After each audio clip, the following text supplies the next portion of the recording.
சத்குருவே சரணம்.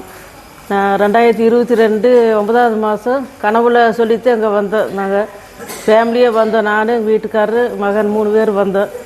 கனவுல சொல்லி சிவன் கோயிலில் 3 நாளைக்கு தீபம் போட்டு நம்ம சன்னதிக்கு வா அப்படின்னு சொன்னாப்புல. அப்புறம் அது வந்துகிட்டே இருக்கிறோம். ஆனால் நிறைய அற்புதங்கள் வாழ்க்கையில் நடந்திருக்குது, நிறையா நிகழ்ச்சி நடந்திருக்குது. நினச்சா பார்க்க முடியாத அளவுக்கு நிறையா நிகழ்ச்சியில் எங்கள் குடும்பத்தில் நடந்திருக்குது. எங்கள் பையன் ஜெர்மன் படிக்க போகிறதுக்கு ஏற்பாடு வேண்டிகிட்டு இருக்கும்போது விசா கிடைக்கல. ஒரு 2 நாள் இருக்க போவேன்னு, ஆனால் விசா கிடைக்கல. உடனே சர்க்குரு கும்பிட்டு பூஜை ரூமில் போய் நின்று அப்படியே கண்ணீர் விட்டு கும்பிட்டாப்புல. சீக்கிரம் எனக்கு விசா கிடச்சிருவேன் ஜாமி, நான் அவனுக்கு காணிக்கு கொண்டு வந்து போடுறேன் அப்படின்னு சொல்லி கும்பிட்டு 2 நாளில் விசா கிடச்சிருச்சு பையனுக்கு. அப்புறம் காணிக்கை செலுத்திட்டு போனோம். இது மாதிரி நிறையா நிகழ்ச்சி நடந்துருக்குது. அப்புறம் ஒரு தடவை உடம்பு சரியில்லாத இடது கை ரொம்ப வலியாக இருந்துச்சு. நான் சர்க்குருவை நினச்சி கையில் திருநீர் இட்டுட்டு நான் இருந்தேன். அப்போவே கனவுல சிவன் லிங்கம் இருக்குது, சிவலிங்கத்து பக்கத்தில் ஒரு நின்றுக்கிறாரு.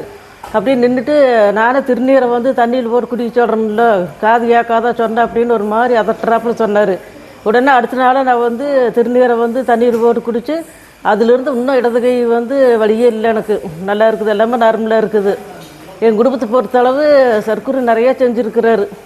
அதை இன்னும் 3 வருஷம் 3 மாதம் ஆச்சு வந்துகிட்டே இருக்கிற. இன்னும் நிறைய அற்புதங்கள்லாம் நடக்க வேணும். இங்கே வர்ற பக்தர்களுக்குமே நிறைய அற்புதமெல்லாம் நடக்க வேணும். கனவுல நிறையா டைம் இப்படி சொல்லிக்கிறாப்புல.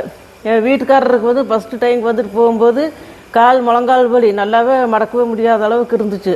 ஃபஸ்ட்டு இங்கே வந்துட்டு போகிறோம். போனதையும் அந்த அன்னைக்கு நைட்டு கனவுல சர்க்குரு கதவு தட்டுறாப்புல இருக்குது. எங்கள் வீட்டுக்காரர் கால் எடுத்து உதறி இருக்கிறாப்புல. அப்புறம் பார்த்தா சர்க்குரு ஐயா நின்று இருந்துருக்கிறாப்புல கனவுல. அதுக்கப்புறம் அந்த கால் வலி எங்கே போச்சுன்னே தெரியல. இது வரைக்கும் இன்னும் நல்லா இருக்கிறாரு, அந்த கால் வலியே இல்லை.